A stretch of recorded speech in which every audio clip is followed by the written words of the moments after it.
I have recently been shopping at Sephora and Ulta a lot because, you know, they have some amazing deals going, and I will be sharing my haul soon. But I did not want to wait to record this video until I film my hauls because I was like, you know, I have to get this out there. These two palettes appear like great deals. They look beautiful online, but I thought they were. I don't want you to waste your money on this. You know, as a friend, I would, you know, want to warn you, right? Hi everyone, how are you doing today? I cannot believe we are in November already. It's like my brain just cannot process that we're already near the end of this year. We are officially in the holiday season. That means that makeup companies are having tons and tons and tons of holiday releases, and your email might already be flooded with all those, you know, great deals that you get during the holidays. And of course, if you're like me, you're going to be planning on shopping. But that also sometimes means that you might be handed a crappy product because companies do mass produce during the holidays, and you know, you always see a lot of videos regarding holiday palettes not being good. And I have two such products to share with you. Luckily for me, being in US, I always have the option to return a product that doesn't work for me, but it's not true for a lot of you guys. Now, just keep in mind that this is just my effort to save some of you some money and, you know, warning you against the products that are not working for me. That doesn't mean that they're not going to work for anybody. They might work for some of you guys, and if they are, actually, I would say thumbs up, because, you know, we want to have products that work for us. So let's get into it. I will be showing you some demonstrations and swatches and nice swatches and all that, and telling you guys why I do not think these palettes are worth your money or time or anything. The first palette I want to talk about is the Sephora Easy on the Eyes palette. It's one of Sephora's latest releases. It is supposed to have 30 shades, 6 of which are 1.66 grams and the other 24 are 0.66 grams, which total to about 25.5 grams of product. This one retails for $36, making the price per gram $1.40 or so before taxes. Even the Sephora singles that I love a lot retail for about $10 a piece and contain 2 grams of product. These are $5 per gram. So it seems like this is a great deal. It does claim that it's $145 value that you're getting for $36. The packaging is really cute and the palette looks gorgeous. When you open it up, you have a nice size mirror, and the little plastic insert tells you that you get some makeup tutorials behind the mirror, which I thought was very gimmicky and kind of cute. You know, one of my friends had once said to me that I would buy a skirt just for its button. But I also felt that the shades looked very, very pretty, and it would be nice to have like 30 different shades of Sephora shadows, like in smaller quantities. And smaller quantities is always kind of good in my books because then I can hopefully hit pan on some. So that's why I actually purchased it. There are 2 rows of mattes, and then the black is a matte, rest all are shimmers or satins and various different textures. I feel like the mattes are not that bad. They are decently creamy and pigmented. But once I actually had the palette in my hand, I felt like the shade selection was very limited. Like there were a lot of shades in this palette which look pretty much the same on my skin tone. So let me show you guys a couple of setting shades. I'm taking the shade number 11, shade number 21, and it's very, very close to my skin tone. Number 16, number 13, shade number 18. It's not as dark as it looks in the pan, but that does build up pretty decently, and there's no patchiness, and they kind of blend out pretty nicely as well. There is like a steel gray or bluish gray color. This one is a little bit patchy according to me. And then let's use the darkest shade, the black. So as you can see, it's very nice. Like it's very, very pigmented. So there are probably only like 3 or 4 shades that are mattes that might look somewhat different from each other on my lids. That was kind of my first disappointment.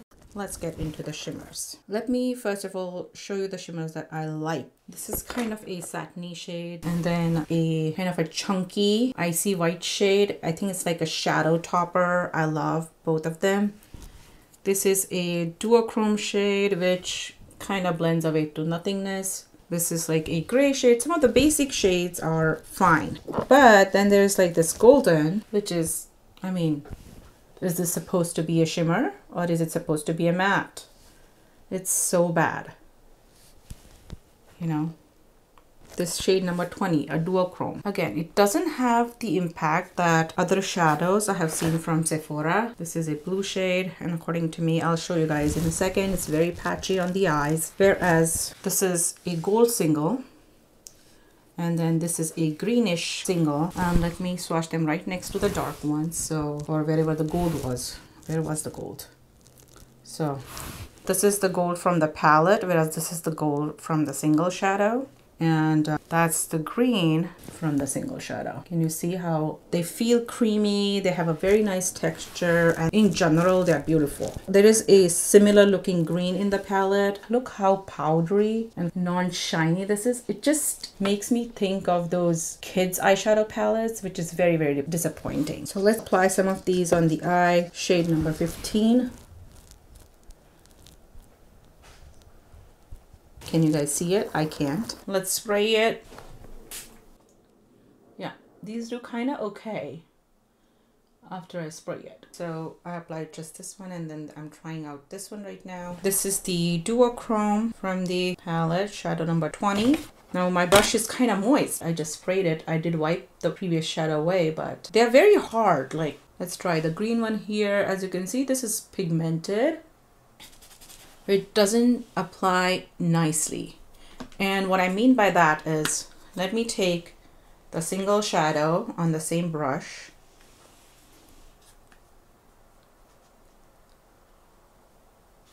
Okay, can you guys see the difference in the textures? Let me show you guys the golden. So I'm gonna put it like right down here. Again, I have a moist brush. Now this is the golden single. Look at how smoothly and easily it applies. And then that's kind of like a beigey color. So I'm gonna put it right above the other beige that we put. I'm hoping you guys can see this. I'll find out when I'm editing if the differences are showing up. So you can see like the inner corner is actually the one single shadow, and then here is the one from the palette. So the second biggest disappointment was that a lot of the shimmers are very hard to touch and really not pigmented. I was actually surprised by that because I have swatched the smaller Sephora palettes, and those are pretty decent as well. So I went on to read the ingredients, and the first thing that I have noticed is that it's a very talc heavy palette. Talc is fine. I mean, besides it being an irritant to some people, but I have always found that the talc based shadows are really dry for me, who already has a dry skin, and they really don't stay for a long time. But for me, the biggest disappointment came when I read where the palette was made, because the Sephora singles and the smaller palettes, they're all made in France, and this one is made in China. Now, I'm not kind of putting a shade on palettes made in China, because Juvia's Place palettes are made in China, and those are awesome. But given that Sephora is based in France and most of its products are made in France, these feel like outsourced cheaper palettes. And I recently walked into Sephora and I checked out all of their holiday releases, and I saw that all of their holiday palettes are in fact made in China, and they don't swatch that great. I re-swatched all of their smaller permanent palettes, and those are decent. They are just the same quality as their singles. I would say stay away from these holiday releases and go with the singles or the smaller palettes, or like things like these blushes. I really love them. These are currently on sale for like $5 each.